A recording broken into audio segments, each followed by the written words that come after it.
Bugun sizga Ecovax brendini flagman seriyasi X11 Omniciklonni obzor qilib beramiz. To'g'ri, unda tortish kuchi 19500 paskal bo'lishi mumkin, lekin ushbu dokstansiyada bor funksiya bizani bozordagi boshqa robot plisoslarda u funksiya yo'q.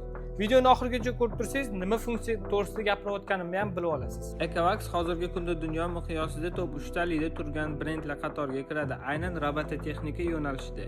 X11 Omniciklonga to'xtaladigan bo'lsak, flagman seriyasida bor hamma funksiyaga ega. Roller tizimli kuchaytirilgan влажный уборка, kuchli lidar, zamonaviy AI tizimi, 4 cm gacha paroglardan o'tadi. Sochlar o'rlashib qolmasligi uchun tig'li sochlarni kesadigan True Tangel pristavkalari. Robot prisosda faqat tortish kuchi yoki quvvatiga qarab emas, balki undagi tizim va o'rnatilgan navigatsiyalarga ham ahamiyat berib tanlashni maslahat bergan bo'lardim. Endi noyob xislatiga to'xtaladigan bo'lsak, bunda chang va axlat uchun qoplik emas, balki stakanlik tizim qo'yilgan. Одноразовый qoplardan qutulish imkonini beradi. To'liq parametr va xarakteristikalarni esa описаниеga yozib qoldirdim.